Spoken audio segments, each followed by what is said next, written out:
This is totally dorky. This is exactly who I am. I'm an idiot. Not an idiot, but I'm kind of, lame and dorky, and I own it. Okay, these are three of my favorite things. Live peace, speak kindness, and dwell in possibility.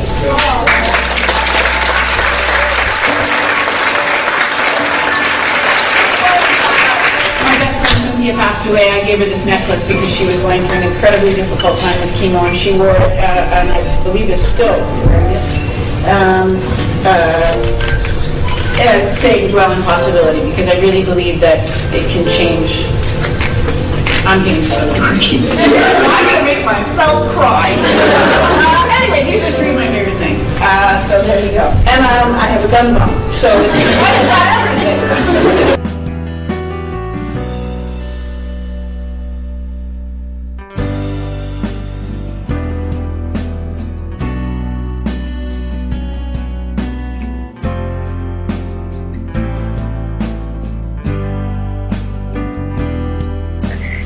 It was an absolutely joyful experience, but it still scares me. And I like that. And I've said this before, and I'll say it again. I think creatively, you have to keep scaring yourself.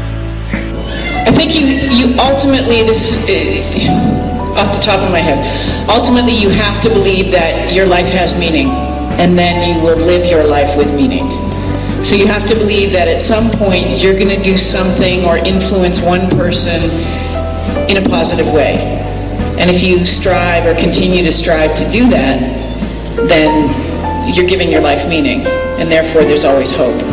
I have watched a couple of very close friends go through terminal illness and subsequently pass away, and the amazing thing towards the end is I did something. I meant something. My life meant something. My death will mean something. There will be an impact. And if that impact is positive, then that's hope, right? Off the top of my head.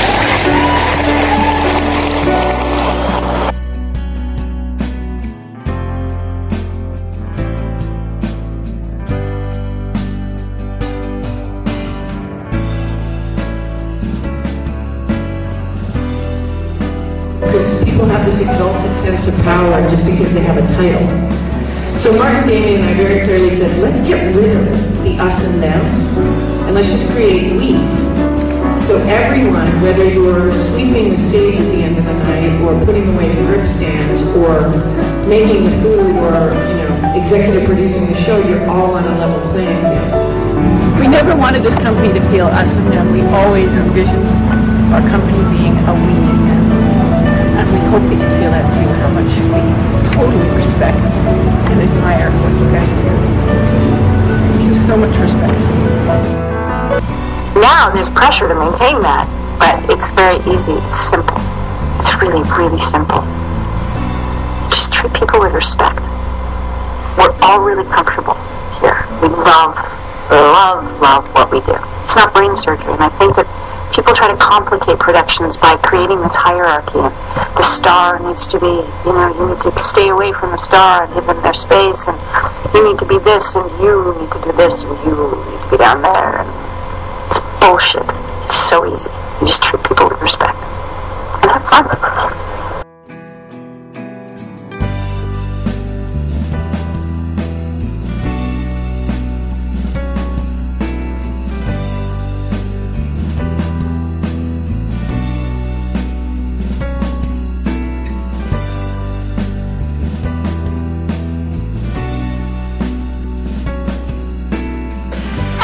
I'm one of those people, and I don't think I'm alone in this. I'm one of those people that actually gets more done the busier I am. I'm not a person who does the word relax very well. And so even when I'm home with Olivia, it's not just, sort of passively sitting there watching her watch a movie. It's down in the basement. I think I'm one of those people, and I don't think I'm alone in this. I'm one of those people that actually gets more done the busier I am. I'm not a person who does the word relax very well. And so even when I'm home with Olivia, it's not just, sort of passively sitting there watching her watch a movie. It's down in the basement painting with her, or making music, or whatever. I mean, I'm the type of person that likes to keep busy. So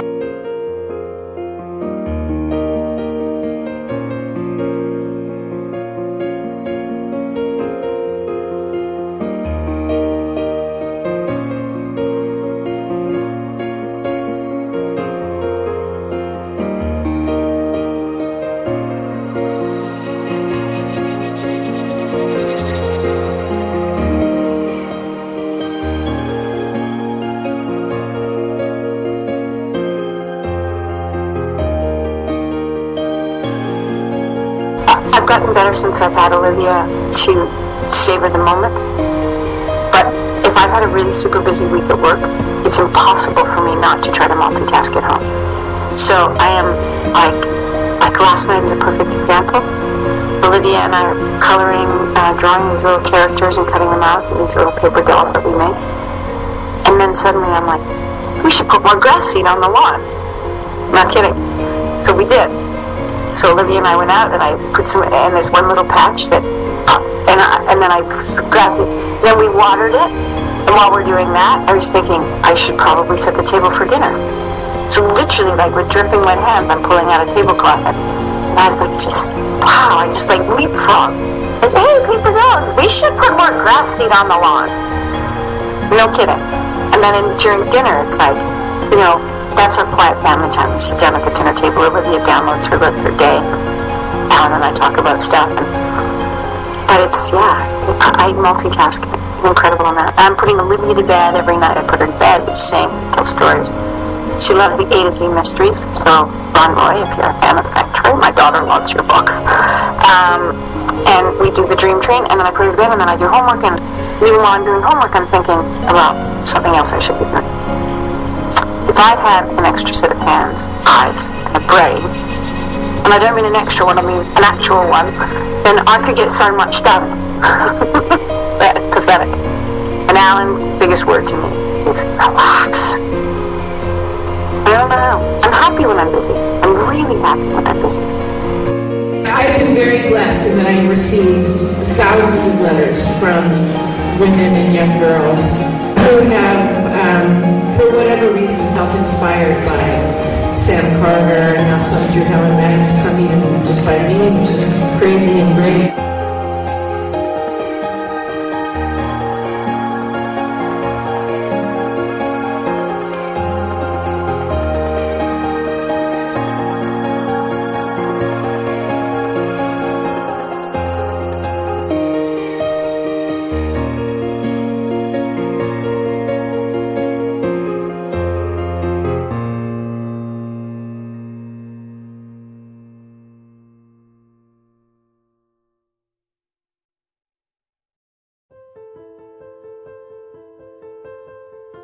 Such a great and lovely role model for all the all the women out there and children that look up to you and follow you.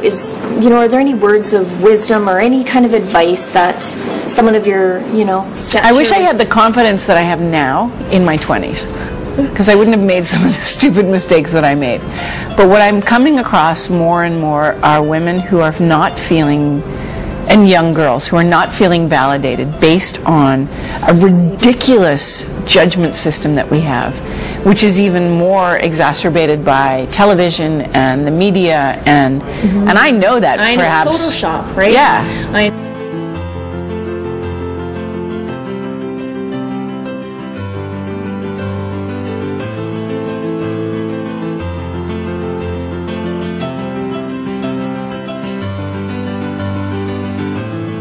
Not wanting to ruffle feathers, so I often compromised myself, and looking back I would have changed it only in that I would have stood up for myself more and said, you know what, no, I actually have a voice and my voice is valid, and it's okay that I have a voice. But I think that the generation of women that's coming up behind me are far more outspoken and far more capable of using their voices.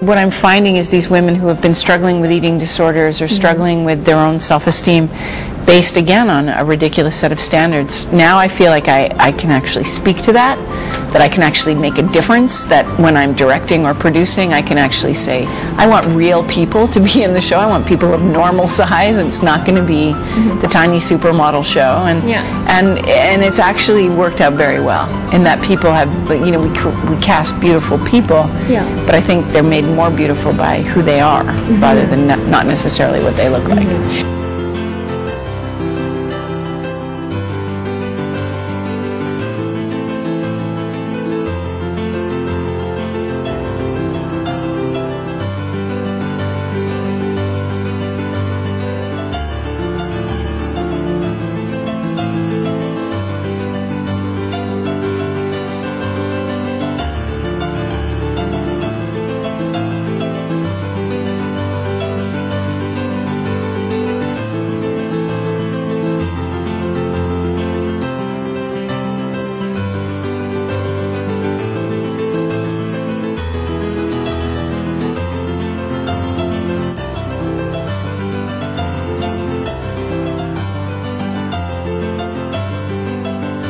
Like when we wrap the season, like there are like feasts for dinner. There's like homemade soup in the freezer. There's cookies and yeah, I've organized every closet. I mean, it's pathetic.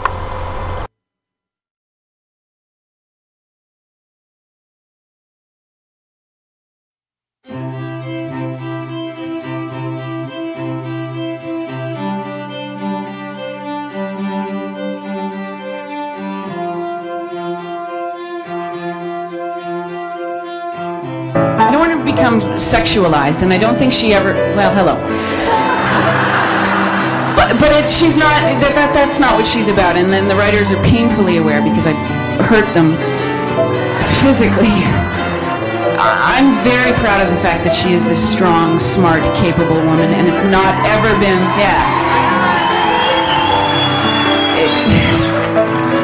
she's great, and it's not ever been about her being sexy. Having said that, now that she's got this relationship in her life, and I think the fact that she's a little more comfortable with her sexuality is okay.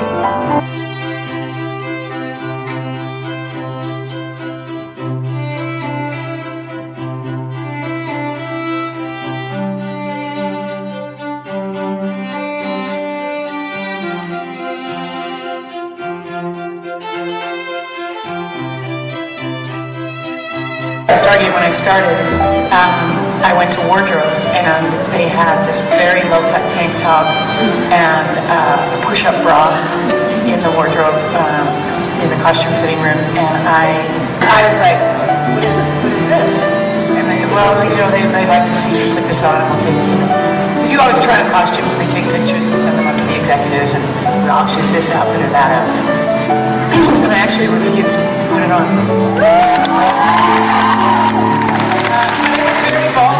Because this was like a big gig.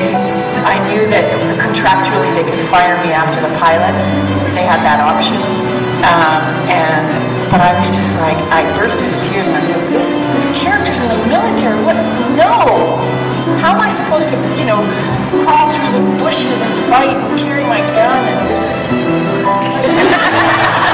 She's smart. She's an astrophysicist, for goodness sake. And she's a captain in the Air Force. What the hell? We walked her in, so I freaked out a little bit. I cried a lot and refused to put it on, and that was the end of that discussion. So.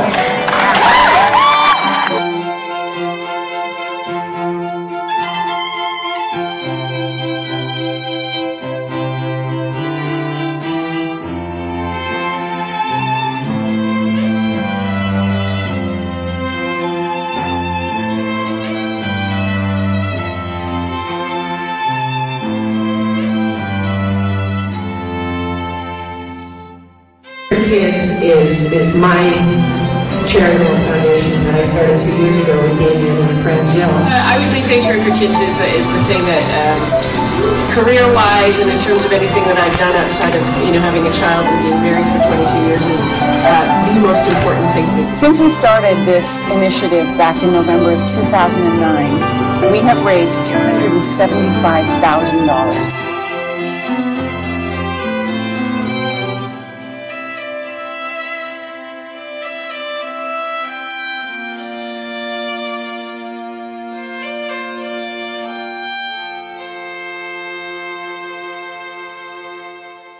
To date, we have raised over $326,000. And we continue to support our programs at Nepal Orphans Home, Next Generation Nepal, Asha Nepal, and Watari. We contributed to the relief efforts in Pakistan and in Haiti, and we continue to fund our teachers at Sopudep in Haiti so that their school can remain open.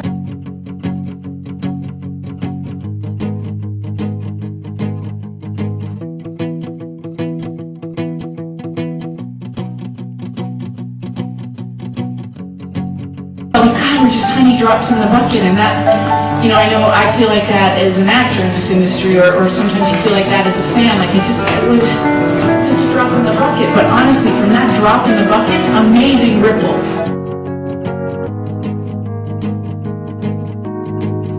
I get a lot of really beautiful letters from women. I feel very blessed. I have a box collection of, you know, it's the, whenever I feel like crappy and stupid about myself, I go, oh yeah. Okay. But I feel, the only word I can say is it's a blessing. It's a blessing. Yeah, so thank you. Sam Carter, the character, is an amazing role model for young women and just being a powerful... I think she was, you know, there was a few women in science fiction at the time that had that sort of combination of smarts and, you know, the ability to handle a gun. Yeah, so I think that for sure.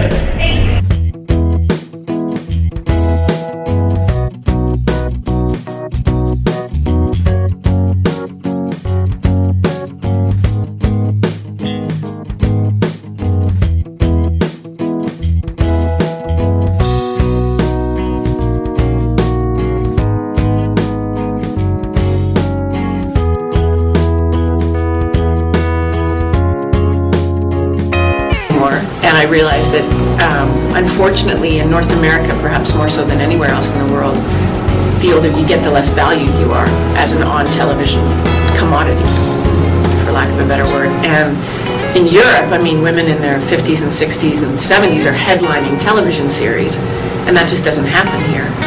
And I think that's too bad. But I was very aware that I had to come up with another skill set.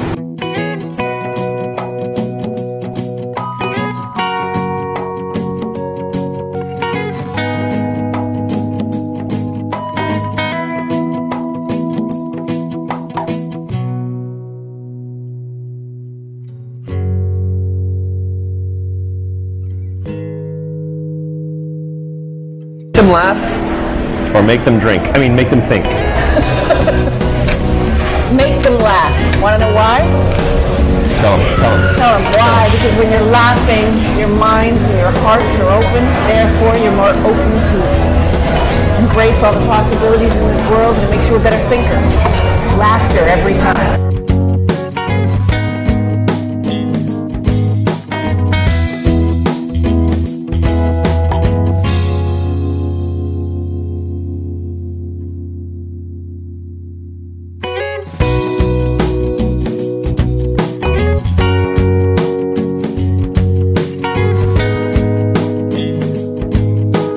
Holy freaking cow, how awesome.